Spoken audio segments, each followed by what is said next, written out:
Hello, Gene the OK Boomer here. Welcome to this week's vlog. Today I'm going to mostly be quoting from an article. I'm paraphrasing it, I'm condensing it. I'll link to it in the description as I always do so you can read the whole thing because I always urge everybody to do that. Now it has to do with Russian Putin's personal war, it seems to be, his attack on Ukraine. Trump has said, Donald Trump, the former president, said, and I don't see how anybody could dispute this. He said that what is happening right now would not have happened if he was president. And he buttressed the point by noting, and it's true, that we've had, well, now Biden is the fourth president of the 21st century. Trump is the only president under whose administration the Russians, Putin, did not invade another country. He invaded Georgia under George W. Bush and Crimea under Obama, and now under Biden. Well, we all see what's happening with Ukraine. Some people have said that, liberals of course, have said that's not true. I guess they think it's a coincidence or something, that Trump had nothing to do with it. It wasn't because of Trump. It was for, well, they give a whole myriad of reasons. I don't want to make this too long. You could find articles like that just saying, well, of liberals trying to cover up Biden's incompetence, saying that, well, if Trump were president today, same thing would have happened. That is absolute nonsense. So this article comes from, it was in the Federalist, and it's by John Ratcliffe and Cliff Sims. Now, John Ratcliffe, if you don't remember or weren't paying attention, he was the director of national intelligence under former President Trump, and before that he was a congressman, by the way. Cliff Sims, I wasn't familiar with him. He was the U.S. Deputy Director of National Intelligence for Strategy and Communications. So now I'm going to quote from the article. Here's the article. Let me put the title up here, the headline. Fear of Donald Trump kept Putin from invading Ukraine. Here's how Trump pulled it off, which is why I'm quoting from this article. I'm not just going to argue that this criticism of Trump is false, or just say that, well, just repeat the statement that what's happening would not be happening if Trump were still president. I'm going to quote from this article from the former director of national intelligence, John Ratcliffe, explaining exactly how Trump did it. And not just Russia, by the way, but China, other countries. But let's get into the article now. So I'm now quoting, and sometimes I paraphrase just to make the article shorter. But here we go. A recent Harvard-Harris poll, and by the way, this article from which I'm quoting and to which I linked in the description, there's an internal link in that article to this poll, so you can see the poll for yourself if you want to. A recent Harvard-Harris poll found that 62% of Americans believe that Russia would not have invaded Ukraine if Donald Trump were still in the Oval Office. As former senior intelligence officials under President Trump, we agree with that view. We being John Ratcliffe and Cliff Sims, the authors of this article. Russia invaded Georgia in 2008 when George W. Bush was president. Russia took Crimea in 2014 when Barack Obama was president. Russia has now invaded Ukraine with Joe Biden as president. However, when Donald Trump was president, Russia did not seize territory from any of its neighbors. The exercise of American power, and by the way, a little digression here, so you see this poll, 62% of Americans understand, they say believe in the poll, but to me, that I'm saying they understand that Russia would not have invaded Ukraine if Trump were president. This should be so obvious. You have to be a far-left liberal, or you have to be a never-Trumper, Biden apologist. I don't know I don't know. I honestly don't know how anybody could disagree with it, but apparently people do, which is why I'm doing this vlog.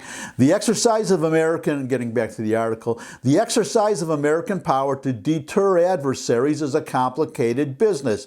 It involves a mix of military, economic, political, and diplomatic strategies and actions that together communicate the costs of threatening U.S. national interests.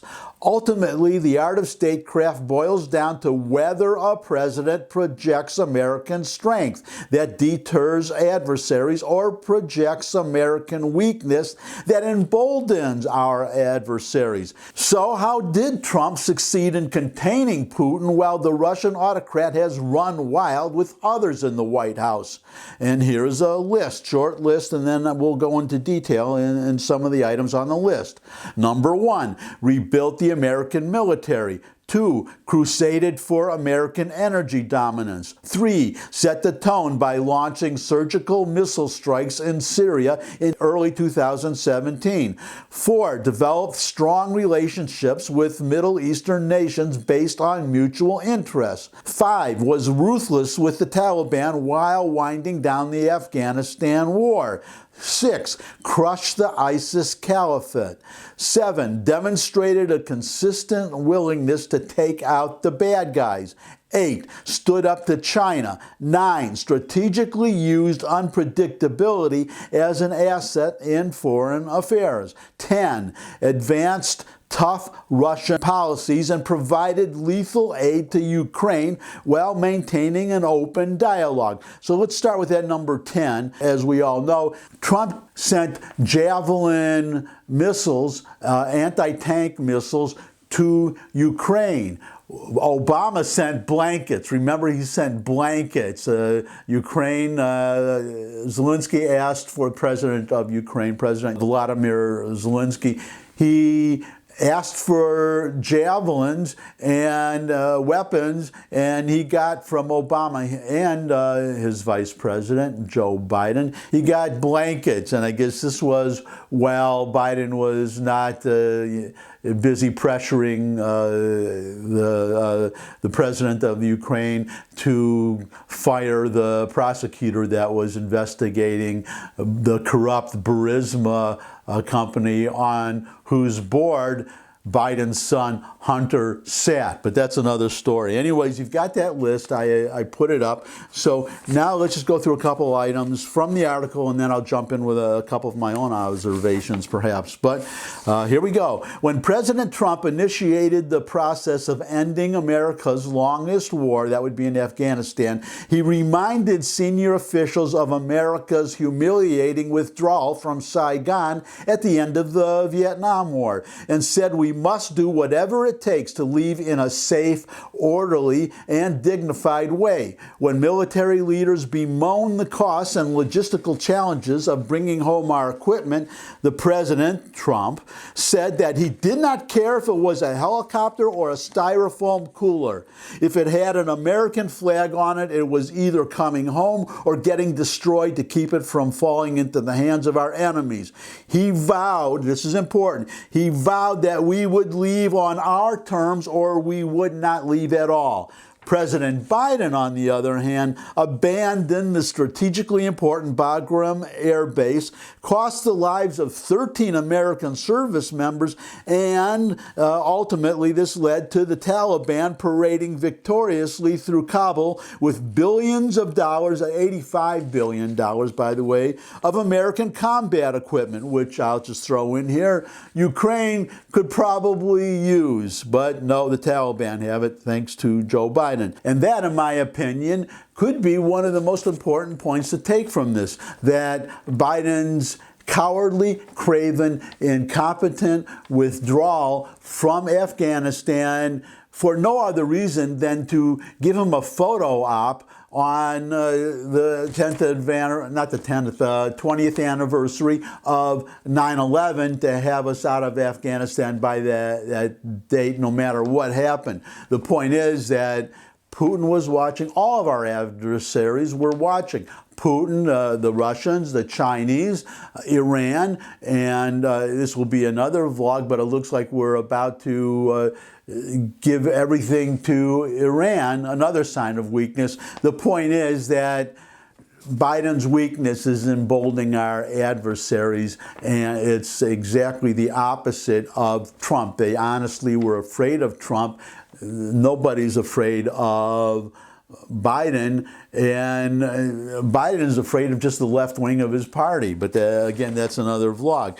But regarding Ukraine, Putin was watching. On the other hand, getting now to Trump, the world took notice when Trump ordered the killing of Iranian terrorist General Qasem Soleimani. And Biden, as a candidate for president, Dementia Joe, Joe Biden, our president, unfortunately, for the next 3 years, released a statement condemning this righteous attack as a, quote, huge escalatory move, unquote, that brought us to the, quote, brink of a major conflict across the Middle East, unquote. This, of course, proved not to be the case. It was totally wrong.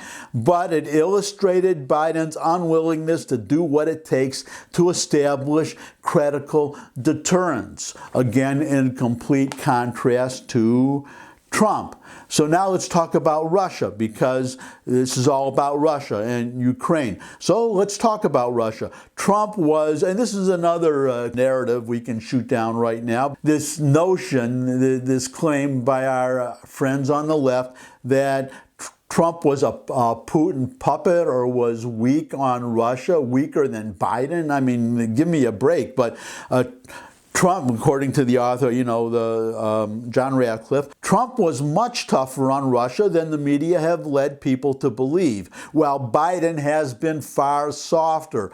President Obama's own Secretary of Defense, Robert Gates, called Trump's sanctions the toughest in history. Trump withdrew from one-sided treaties that hamstrung the U.S.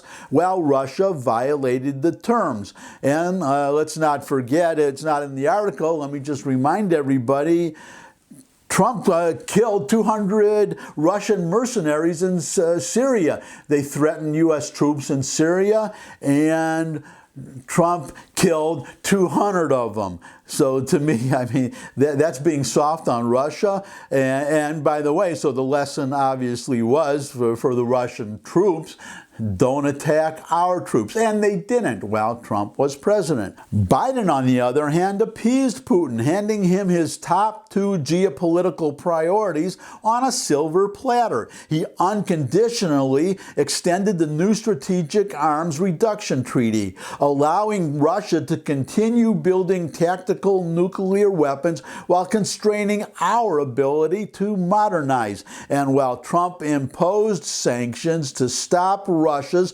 Nord Stream 2 pipeline in its tracks, construction was allowed to resume when Biden took office. And of course, now the Nord Stream 2 pipeline, hopefully it's dead forever, but it was like pulling teeth to get Biden to do it. But finally he did it. So credit to him. But the point is that Trump had canceled the pipeline, had shut it down, had imposed sanctions to stop the pipeline, and Biden, I guess you could say, I was for the pipeline before I was against it. Anyways, let's go on a little bit more here. Trump understood the power of building American energy dominance. And by the way, how do you like the price of gas these days? The average price just went up 11 cents overnight the day before. I'm recording this on Friday. You're seeing it on Monday. From Thursday to Monday, it went up 11 cents. And he's still not allowing our own people to drill, which is the point that Radcliffe and Sims are getting at here. Trump understood the power of building American energy dominance. By slashing onerous regulations, Trump sparked an American energy boom that ensured we would never be reliant on any other nation to meet our energy needs. And by the way, we are now dependent, we're getting oil from Russia. Or we were actually. American refineries are refusing now to take the oil. But that's the refineries doing this on their own. It's not Biden. Biden still is not allowing our drillers, our American oil companies, to resume the drilling that he had stopped. And he's also talking about if this terrible new nuke deal goes through with Iran, we'll be buying Iranian oil too. Somebody, Buttigieg, was the Secretary of Transportation, who has no experience in transportation, by the way. His former experience was just mayor of South Bend, Indiana. He is now our Secretary of Transportation. But he was asked right out, and he replied that we could be buying Iranian oil very soon. So getting oil from Russia and Iran. How do you like them apples, my leftist friends? And anyways, geopolitically, this is another important point. America's increased export capacity reduced Putin's leverage over our European allies, who depend on Russia for 40% of their gas and more than a quarter of their oil. And by the way, ambassador from a German government official was asked today, I saw it on TV, I forget her exact position. She was asked, are you going to keep taking Russian oil? And she said yes. Yes, she is, but she wouldn't have to if we were energy independent under Trump, and so energy independent that we were exporting oil. We could have been providing energy to Germany, and we still could in the future if Biden would just take his boot off the neck of the American oil companies, and then they could just tell Russia to go stuff it. They wouldn't need the oil anymore. Well, Trump approved the Keystone XL oil pipeline at home and shut down Russia's Nord Stream 2 gas pipeline in Eastern Europe. Biden, on the other hand, as I just said, reversed both decisions, meaning he has been harder on, this is important, Biden has been harder on America's energy producers than he has been on Russia's. And to add insult to injury, maybe you saw this in the news, add insult to injury, as the Russian army pushed into Ukraine, Biden's climate envoy, that would be John Kerry, who was the chief negotiator of the original JCPOA, the nuke deal that Trump took us out of. Now he's our quote-unquote climate czar, and he hoped aloud that, quote, President Putin will help us stay on track with respect to what we need to do for the climate, unquote, which is our crazy, we'll be charitable, our mistaken liberal friends, at least the ones on the far left, that they see climate change as a greater threat than Russia, and greater threat than China, and a greater threat than Iran. So all I can say is go figure. And let's end up here. Vladimir Putin's appetite for expansion. This is another important point among the other ones I've given you today. Vladimir Putin's appetite for expansion did not wane during the 4 years Trump was in office, and the world was not just miraculously a safer place. Bad actors like Putin simply knew that they had to restrain themselves or deal with the consequences. Conversely, this getting to Biden now, in nearly every way possible, President Biden has weakened the United States and our allies and empowered Putin. As a result, Russia is on the march, even as the Ukrainian people have inspired the world with their courage and resilience. And in the wings, America's greatest threat, Xi Jinping's China, waits and watches, and that's the important point. Putin did not become a different person when Trump was president. He was the same person all along. And I have to digress now just for a moment, because this really gets my goat. This criticism of Trump for supposedly praising Putin when he said that Putin was smart, that he had made a savvy move, that he was paying a compliment to Putin. No, what he was doing was criticizing Biden. I heard the actual quote, didn't just read it, heard it in context, and it was actually not so veiled criticism of Joe Biden. But, well, first of all, a standard rule in geopolitics, I would hope, is, and especially in warfare, don't underestimate your enemy. So if the people criticizing, and this includes some Republicans criticizing Trump, think that Putin is stupid, then they really have to think again. Putin, he might be crazy, and I'm not so sure of that, but he is definitely not stupid. I mean, let's be perfectly honest and frank here and just state the obvious. One does not rise through the ranks of the KGB and then become, for all practical purposes, president of Russia for life by being stupid.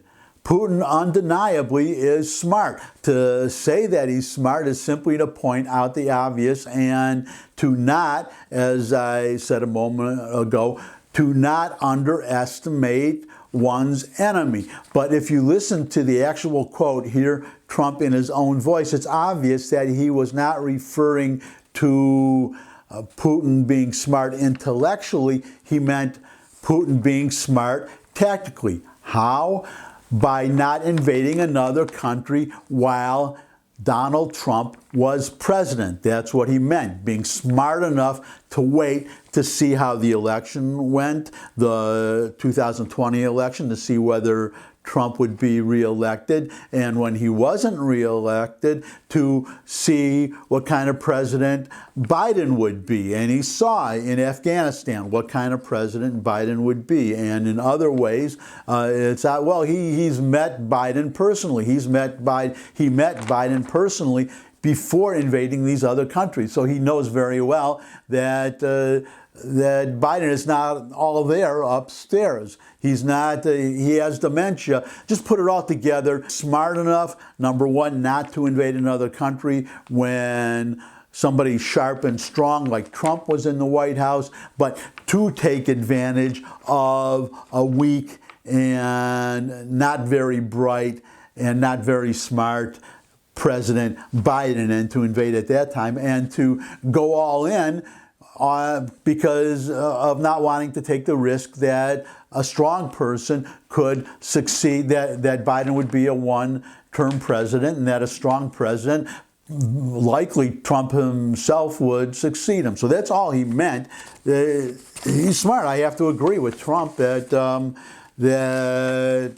Putin is smart. He's certainly not stupid, let's put it that way. And that about winds it up. Let me just take a last look at the list I gave you earlier, just to see if there's anything I want to talk about here, that was left out. Yeah, strategically used unpredictability as an asset in foreign affairs.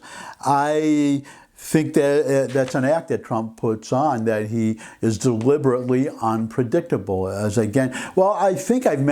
know I've mentioned in past vlogs, I lived in New York for 40 years. I was actually, I still am a licensed real estate broker in New York. Point being, I was in New York for Trump's entire career.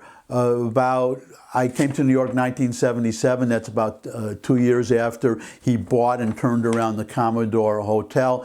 I was there all the way until after he was elected president, and either shortly before or shortly after he moved from New York to Florida. But I am confident that I don't remember this unpredictability.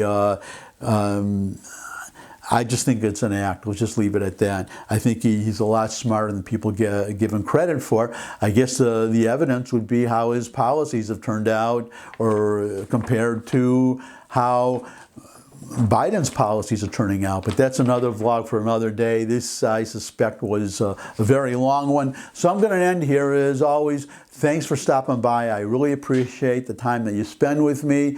If you have any questions, comments, suggestions for future topics, you can put them in the comment section below the video. You could share the video with anyone you think would like it. You could subscribe. I love getting new subscribers. And most of all, come back and see me again. I would love to see all of you again. I look forward to seeing all of you again. And until I do see all of you again, bye.